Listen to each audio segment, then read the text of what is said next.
I want to say just a couple of things about why I'm so excited to be on the ticket with Hillary on the education issues. And then I'm going to introduce my favorite education person, my wife, Ann. And then we're really here to learn because, look, I think a lot of things are happening here that we need to learn about. The ideas don't all emanate from Washington. In fact, the good ideas are ideas that you go out and find in communities like Manchester, states like New Hampshire and Virginia. So I've had an interesting track record in education. I was a principal of a school called the Instituto Técnico Loyola in El Progreso, Honduras 35 years ago, where I used the skills I learned in my dad's ironworking shop to teach teenagers how to be welders and carpenters. So I was a technical school principal for a year that I took off from Harvard. Then I was a mayor. The biggest part of the budget of every city and county in this country is education. Then I was a governor. The biggest part of every governor's budget is education. And in the Senate now, I work on education issues, especially around career and technical education. Growing up in an ironworking household, teaching kids to be ironworkers, welders, and carpenters in Honduras has made me very invested in the power of career and technical education. Everybody needs skills after high school, but the breadth of the skills that they need. Some need associate's degrees, some need bachelor degrees or higher degrees, but we need computer coders, we need welders, we need allied health professionals, and so we have to broadly define what is educational success. Hillary Clinton has a basic kind of what I would call sort of a three-point platform on education, and it's easy to remember, TLC, teaching, learning, community. On teaching, let's celebrate good teachers. I mean, is that so hard? Is that so hard? And I know we're going to hear from one of our panelists talking about that. I sometimes feel like policymakers talk about things like, well, we have to figure out ways that we can get rid of bad teachers. No, we got to figure out the ways to keep good teachers and get more good teachers into the classroom. That's by far the biggest challenge that we have.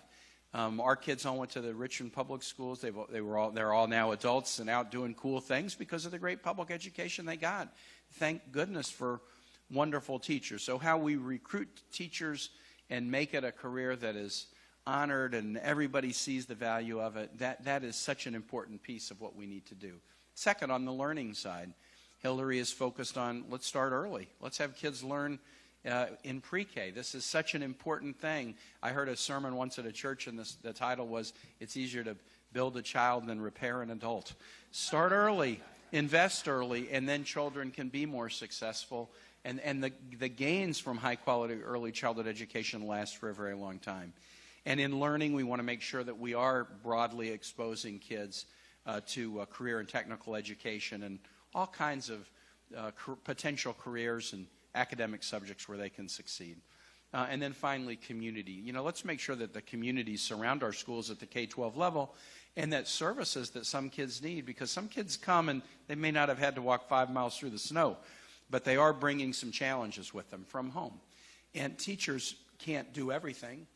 Teachers have a hard enough challenge sometimes just teaching, but if we can have more social services available in schools to help kids get over the barriers that they need to get over so that they can be effective learners, that's so very important. We also need to deal with college affordability. So the TLC, teaching, learning communities about K-12, but I think we all know the college affordability questions are huge for our country. So many of our students in all 50 states now graduate with either the kid or the family really crushed by debt. And that limits your choices in terms of the kind of work you can pick. And it delays your ability to buy a car or buy a house or start doing some of the other things you want to do in adult life. And so we have got to tackle this. And Hillary set a very ambitious goal, although it's not ambitious if you compare us to other nations. We ought to be able to do college debt-free in this country. It's a big goal, but we got to reach after it, and we got to make it happen, and we can, because other nations do that too. And what would be more important to do in terms of something that would help families?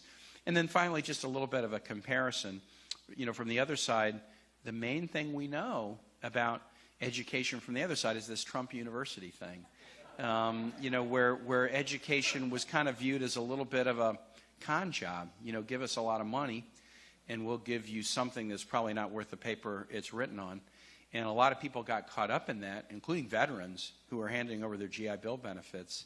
This is going to make sure that there's quality and that there's, that people aren't out there as scam artists. I mean, education is too important to let scam artists get into it and kind of wreck it. So these are important things we do. But I told you I was going to introduce you to my wife now. My wife, Ann, was part of a real path-breaking thing when she was 13 years old, or 12 years old. And her dad was the first Republican elected governor of Virginia and decided to integrate the public schools of Virginia after there had been a long battle to maintain segregation.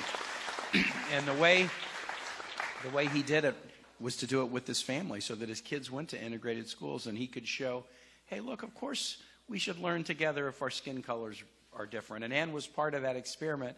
And one of the nice features of life after a career as a legal aid lawyer and juvenile court judge and foster care reformer and then community college advocate for kids from foster care, our governor, Terry McAuliffe, asked her, you've been part of this your whole life. Come be Secretary of Education in Virginia. When Hillary asked if I would be her running mate, I was with Ann, with her in Miami, and we said, so what would you like Ann to do? And Hillary pretty much said, we like Ann even more than you. I mean, we want her to do a lot.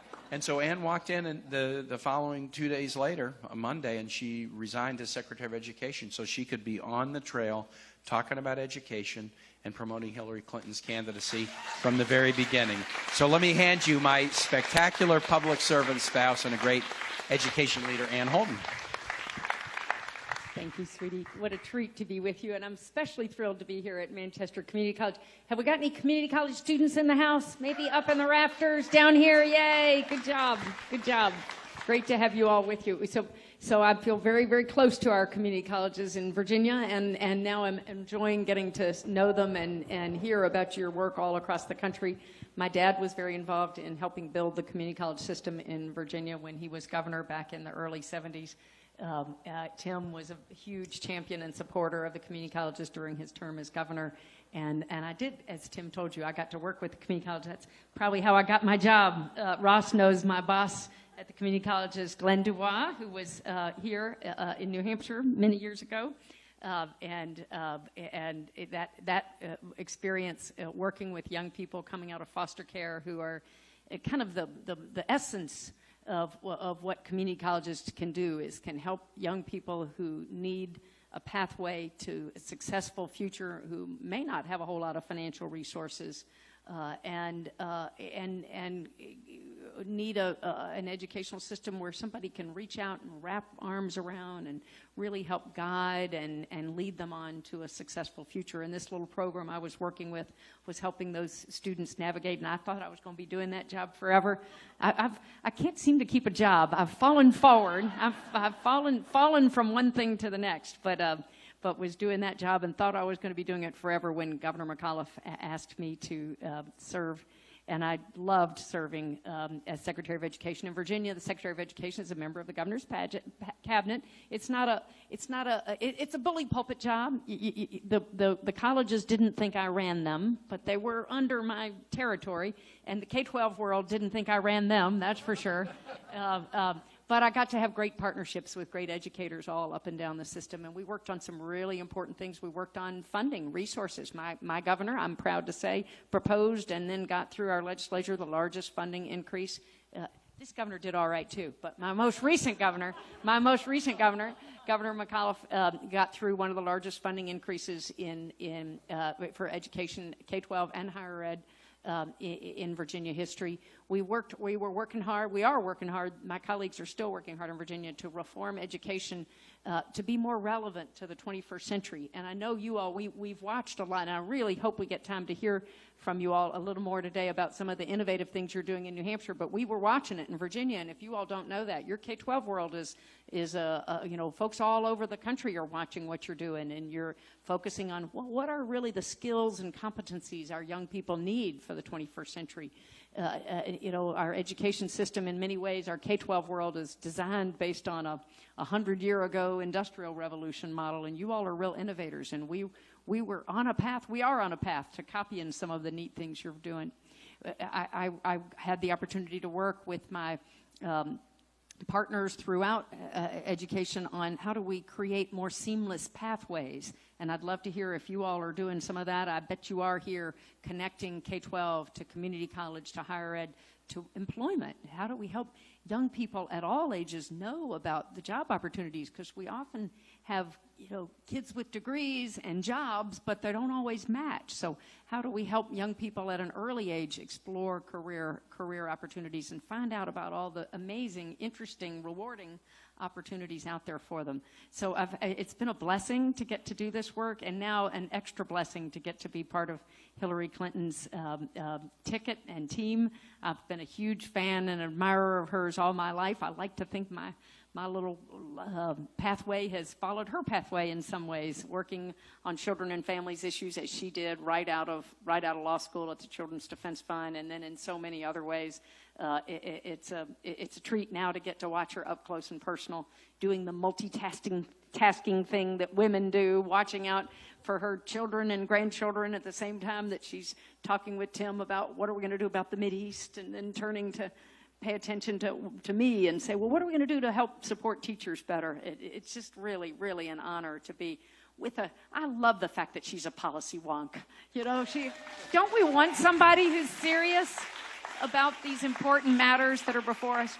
But anyway, it's great. It's great fun to be where I am now. Susan and John were such good friends to us in the when we, the governors. It's a fairly small and unusual club, and to get to join it, Susan was one of the governor's spouses that really reached out to help me when I joined that spouses group, and has been such a good friend ever since. She has done such important and valuable work in working, as Tim said, on young people's health issues, but particularly with childhood obesity, childhood diabetes, and as we all know, children can't learn if they aren't healthy enough to be in the class and ready to learn. And so I'm sure that these issues overlap with education considerably, and we're lucky to have her on the panel. Susan. Thank you. Thank you, Ann. And I just have to say that Ann and I shared 4-year term as First Ladies while our husbands were governors, and we had a lot of fun together. We'd often get together at governors' meetings and so forth, and they had first spouse meetings, and Ann was always one of my favorites. She's just so friendly and down to earth and funny and brilliant. And we, found we had a lot in common trying to juggle our multiple roles as First Lady, as well as being a professional career person and trying to raise 3 children. So we connected early on and really enjoyed each other's company. But I recently learned that Ann and I have something else in common. And I understand, Ann, that you're a dancer. And Ann is a clogger, and I'm a tap dancer. And so, Ann, I was thinking, wouldn't it Challenge me to a face-off someday? No. Better yet, I thought maybe we could someday dance at the White House. Oh, wow. You're on, girl. Anyway, I am delighted to be at this education roundtable, and as you know, I've been a longtime supporter of Hillary Clinton, and partly because she cares so deeply about children. As a pediatrician, the top priorities for me, in addition to health care, is education. And as Ann mentioned, the two are so intertwined. You can't have one without the other. It takes both of those pieces of the puzzle to be working to really give the kid their full potential. And we need to do that. It's our job. It's our job as the senior generation to be raising our young children and give them all the assets and potential that they can get. And I admire Hillary Clinton and Tim Kaine for their position on a number of issues, including the fact that the recognition of how important preschool education is for our children and getting that first foot in the door. And I know that part of their campaign is to make universal preschool for every 4-year-old in this country. Long overdue, I might say. an issue that hasn't been mentioned yet but is equally important, because what happens with families affects children, and childcare, affordable quality childcare, is absolutely critical. And Hillary Clinton plans to invest more money into childcare so that families don't have to pay more than 10% of their income to get quality childcare. Finally, we all know her position and Senator Kaine's position on making college education more affordable, more accessible, and allowing our students to graduate without such a horrible burden of debt that they are now facing. So for these reasons and many more, that's why John and I are here today and helping out and trying to work and support the Clinton-Kaine campaign, because it's going to make a huge difference in the outcome of our country, and in particular, the next generation. I'm looking forward to the discussion today. I'm sure it will be enlightening, and I'll turn it back over to Ann to get things started. Thank you, Susan.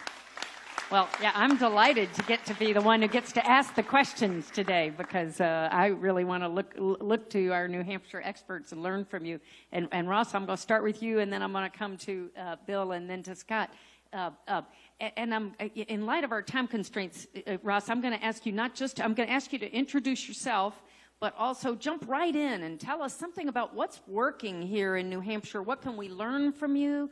And what are some of the challenges you're facing here that we can ensure the federal level is helpful and partner to you on? So I'm going to start with, without further ado, Ross Gattell, our chancellor of our phenomenal community college system here in New Hampshire. Okay. Thank you very much. And we're very happy to host you here at Manchester Community College. And I want to thank and acknowledge President Susan Ewart, who leads this institution. This institution, we have students here from the age of 15 to 77, and we have students here representing over 50 countries. And it's really typical for community colleges across the country. A 21st century economy and society requires a 21st century education. And it also requires to support a strong economy and a strong future for our state and for our nation, and to support broad access to economic opportunity. It provides that most of our people go on to post-secondary education. And as Senator Kaine said, that could involve an associate's degree, a bachelor's degree, or beyond, or it could involve some specific shorter-term training beyond the high school level because of the needs of industry. So I'm going to try to relate my points to the comments that were made earlier and focus on three things: affordability, connection, and pathways. On affordability, it's essential. The access requires affordability. It requires that our students don't have to graduate with high levels of debt. And in New Hampshire, unfortunately, we have the highest or second highest levels of student debt that our students graduate with. And that does not open up opportunity for our students who have to have that type of debt. And it deters some students from going on. So affordability is key to access for those individuals, and it's also key to providing that access to those individuals that will lead to that broad-based skilled workforce that we require for a competitive economy. The second thing that's required, and we're working on this, is connection. We heard about connections. That's part of the TLC that Senator Kaine talked about. Connection for